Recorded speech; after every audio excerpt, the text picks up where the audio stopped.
Hi అండి, నమస్తే. 2024 August 4వ తేదీన అమావాస్య రాబోతుంది.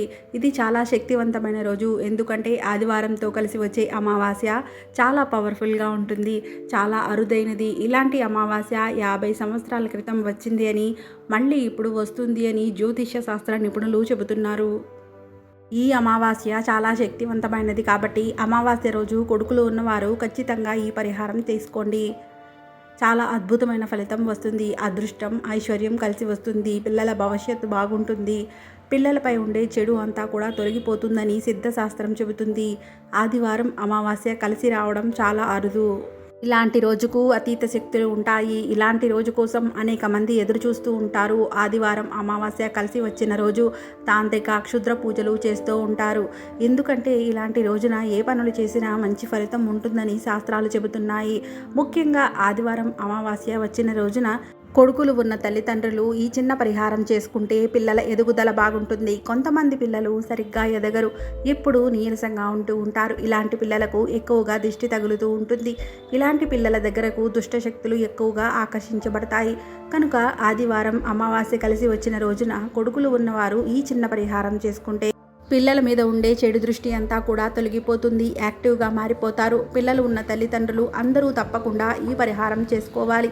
మన భారతదేశంలో కొడుకులకు అధిక ప్రాధాన్యత ఇస్తారు. ఎందుకంటే కూతురు పెళ్లి చేసుకొని వేరే ఇంటికి వెళ్ళిపోతుంది, కానీ కొడుకు మాత్రం ఎప్పుడూ తల్లిదండ్రుల దగ్గరనే ఉంటాడు. వంశాన్ని కూడా వృద్ధి చేస్తాడు. కాబట్టి తల్లిదండ్రులకు కొడుకులపైన కాస్త ఎక్కువ ప్రేమనే ఉంటుంది. అందుకే కొడుకులకు ఏమీ కాకూడదని అనేక పరిహారాలు చేస్తూ ఉంటారు. ఆదివారం అమావాస్య కలిసి రావడం చాలా విశేషం. ఇలాంటి రోజు కోసం సాధువులు, తాంత్రికులు ఎదురు చూస్తూ ఉంటారు. చెడును తీసేసి మంచిని పెట్టుకోవడానికి ఇది చాలా మంచి రోజు. ఆడపిల్లలు మాత్రమే ఉన్నవారు మగపిల్లలు ఉన్నవారికి దిష్టి పెడుతూ ఉంటారు. మగపిల్లలు ఎదుగుతూ ఉంటే వారికి దిష్టి ఎక్కువగా తగులుతూ ఉంటుంది. కాబట్టి మగపిల్లలకు ప్రతి అమావాస్య రోజు దిష్టి తీయడం మంచిది. అలా దిష్టి తీస్తే వారిపై ఉన్న చెడు దృష్టి, ఏడుపులు అన్నీ కూడా మొత్తం పోతాయి. పిల్లలు చక్కగా వృద్ధిలోకి వస్తారు. దిష్టి ఎలా తీయాలి అంటే రకరకాలుగా తీసుకోవచ్చు. అమావాస్య రోజు మీ కొడుకులను ఒక చోట కూర్చోబెట్టి చేతిలో కొంచెం కల్లుప్పు, చిటికెడు ఆవాలు, 2 ఎండుమిరపకాయలు 2 చేతుల్లో పట్టుకోండి. ఆ తర్వాత చేతులతో మీ కొడుకుకు దిష్టి తీయండి. మీ చేతులను మీ కొడుకు చుట్టూ 3 సార్లు సవ్య దిశలో, 3 సార్లు అపసవ్య దిశలో తిప్పాలి. తల నుండి కాళ్ళ వరకు తిప్పాలి. కొంతమంది 7 సార్లు తిప్పుతారు. ఎన్నిసార్లు చేసినా పర్వాలేదు. ఇలా తిప్పిన తరువాత ఇరుగు దిష్టి, పొరుగు దిష్టి పోవాలి అని అనుకుంటూ మీ కొడుకుతో 3 సార్లు ఉమ్మి వేయించండి. తర్వాత మీ చేతిలో ఉన్న వాటిని తీసుకొని వెనక్కి తిరిగి చూడకుండా వెళ్ళి పారే నీటిలో వేయాలి, లేదా ఏదైనా చెట్టు మొదట్లో వేయాలి. అంతేగాని అందరూ తిరిగే చోట, నడిచే చోట వేయకూడదు. ఆ తర్వాత దిష్టి తీసిన వారు, తీయించుకున్న వారు కూడా కాళ్ళు కడుక్కొని ఇంట్లోకి వెళ్ళిపోవాలి. ఇది దిష్టి తీసే పద్ధతి. ఇది అన్నింటికన్నా చాలా తేలికైన పద్ధతి. ఉప్పుతో దిష్టి తీసే పద్ధతి ఇది ఒక్కటే కాదు, ఇంకా రకరకాలుగా దిష్టి తీస్తారు. కొంతమంది నూనెలో తెల్లని గుడ్డను ముంచి దానిని కాల్చి అలా కాలుతున్నప్పుడు సవ్య దిశలో 3 సార్లు, అపసవ్య దిశలో 3 సార్లు దిష్టి తీస్తారు.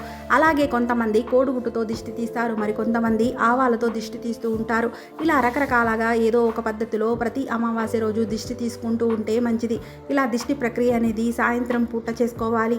అంటే 6 గంటల నుండి 8 గంటల లోపు ఈ దిష్టి ప్రక్రియ అనేది చేసుకోవాలి. ఎప్పుడైనా సరే ఇలా రాత్రిపూట మాత్రమే దిష్టి తీసుకోవాలి. పగటిపూట దిష్టి తీయటం వల్ల ఎటువంటి ఫలితం ఉండదు. అయితే ఈ ఆదివారంతో అమావాస్య రోజు కలిసి వస్తుంది కాబట్టి ఈ రోజున మాత్రం ఈ విధంగా దిష్టి తీయండి. అది ఎలా అంటే ఒక రాగి చెంబును తీసుకోవాలి. ఆ రాగి చెంబు నిండా నీరుని తీసుకొని అందులో 1 స్పూను కల్లుప్పుని వేసుకోవాలి. తర్వాత 3 ఎండుమిరపకాయలను కూడా వేసుకోవాలి. ఈ 3 కూడా దిష్టిని, నెగిటివ్ ఎనర్జీని, దుష్ట శక్తులను దరిచేరనీయకుండా అద్భుతంగా తరలించేస్తాయి. మన జీవితాన్ని కూడా మారుస్తాయి అని గ్రంథాలు చెబుతున్నాయి. తరువాత ఈ చెంబును ఎడమ చేతితో పట్టుకొని మీ పిల్లవాడిని ఒక చోట కూర్చోబెట్టి తన చుట్టూ 7 సార్లు సవ్య దిశలో, 7 సార్లు అపసవ్య దిశలో తల చుట్టూ తిప్పండి. తరువాత ఈ నీరును తీసుకువెళ్ళి ఏదైనా ఒక పిచ్చి మొక్కలో పోసేయండి. పొరపాటును కూడా ఈ దిష్టి నీళ్లను సింకులో వేయొద్దు. ఈ దిష్టి నీటిని కింద పడకుండా జాగ్రత్తగా తీసుకుని వెళ్ళి బయట పారబోయండి. ఈ పరిహారాన్ని 6 సంవత్సరాల నుండి 50 సంవత్సరాల వరకు కొడుకులు ఉన్న వారందరూ కూడా చేసుకోవచ్చు. ఎంతమంది మగపిల్లలు ఉన్నా కూడా ఈ పరిహారం చేయవచ్చు. లేదంటే ఈ చక్కని అవకాశాన్ని చేజేతులారా వదులుకున్న వారవుతారు. ఈ రోజున ఈ పరిహారం చేయడం వల్ల మీ పిల్లలు బాగా వృద్ధిలోకి వస్తారు. అలాగే పుష్టిగా కూడా ఉంటారు. అలాగే ఎటువంటి అనారోగ్య సమస్యలున్నా కూడా తొలగిపోతాయి. అనారోగ్యాల బారిన పడకుండా ఉంటారు. వారిపై ఉన్న నెగిటివ్ ఎనర్జీ అంతా కూడా తొలగిపోతుంది. పిల్లలు చదువులో ముందుంటారు. అదే పెద్దవారైతే ఎవరైతే ఉద్యోగంలో పేరు ప్రఖ్యాతలు వారు చేసే వృత్తులు అభివృద్ధి చెందుతారు. ఉద్యోగం లేని వారికి ఉద్యోగాలు వస్తాయి. ఈ పరిహారం చేసి మంచి ఫలితాలను పొందండి. ఆషాఢ మాసంలోనే చివరి రోజు అయిన అమావాస్యను చుక్కల అమావాస్య అంటారు. ఈ రోజున పితృదేవతలను స్మరించుకున్న, గౌరీ వ్రతం చేసిన, దీప పూజ నిర్వహించిన గొప్ప ఫలితం దక్కుతుందని శాస్త్రాలు చెబుతున్నాయి. పంచాంగం ప్రకారం జనవరిలో వచ్చే మకర సంక్రాంతికి ఎంత ప్రత్యేకత ఉంటుందో అలాగే ఆషాఢ మాసంలో చివరిలో వచ్చే ఈ కర్కాటక సంక్రాంతికి కూడా అంతే ప్రాముఖ్యత ఉంది.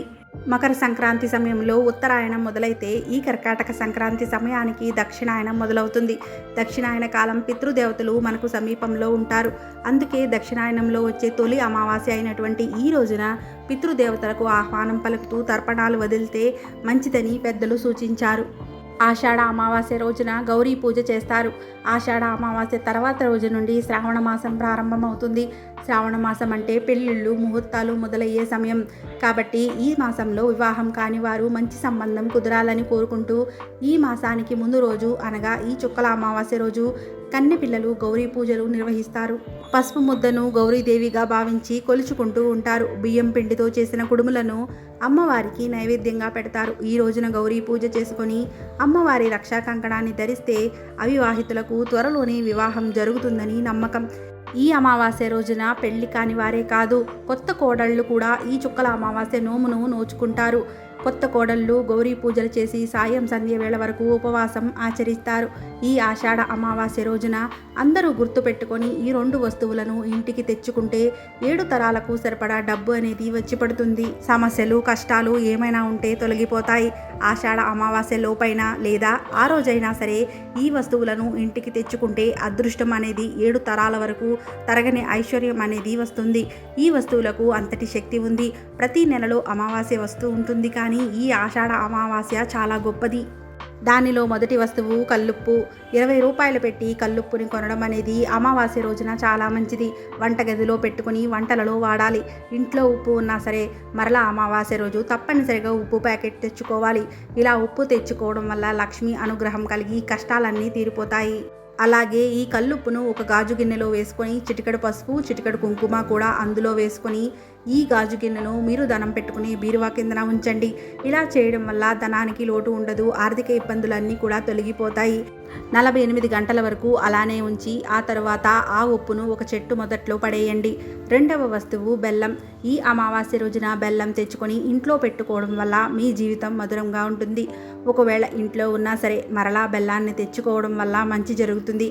లేదంటే అమావాస్య రోజున బెల్లంతో ఏదైనా స్వీట్ చేసి అమ్మవారికి నైవేద్యంగా పెట్టండి. ఆషాఢ అమావాస్య అనేది మంచిది కాదు, పూజలు చేయకూడదు అని అనుకుంటూ ఉంటారు. అలా ఏమీ లేదు. చాలామంది ఇలా అనుకుంటూ ఉంటారు, కానీ అది నిజం కాదు. ఈ అమావాస్య లక్ష్మీదేవికి ఇష్టమైన తిథి. లక్ష్మీదేవిని అమావాస్య రోజు ఖచ్చితంగా పూజించాలి, లేదా అమ్మవారి ముందు దీపమైనా సరే పెట్టుకోవాలి. ఇలా దీపం పెట్టుకొని బెల్లంతో చేసిన ఏదైనా ఒక నైవేద్యాన్ని అమ్మవారికి సమర్పించాలి. ఆ తర్వాత మీరు కూడా దాన్ని ప్రసాదంగా స్వీకరించాలి. ఈ అమావాస్య రోజు ఇలా బెల్లం, ఉప్పును కొని తెచ్చుకోవడం ద్వారా మీకు అంతా మంచి జరుగుతుంది. ఈ వీడియో కనుక మీకు నచ్చితే తప్పకుండా ఒక లైక్ చేసి ఛానల్ని సబ్స్క్రైబ్ చేయండి. ఇలాంటి మరిన్ని వీడియోల కోసం పక్కనే ఉన్న బెల్ ఐకాన్ క్లిక్ చేయడం మర్చిపోకండి. ఓం శ్రీ మాత్రే నమః. Thanks for watching.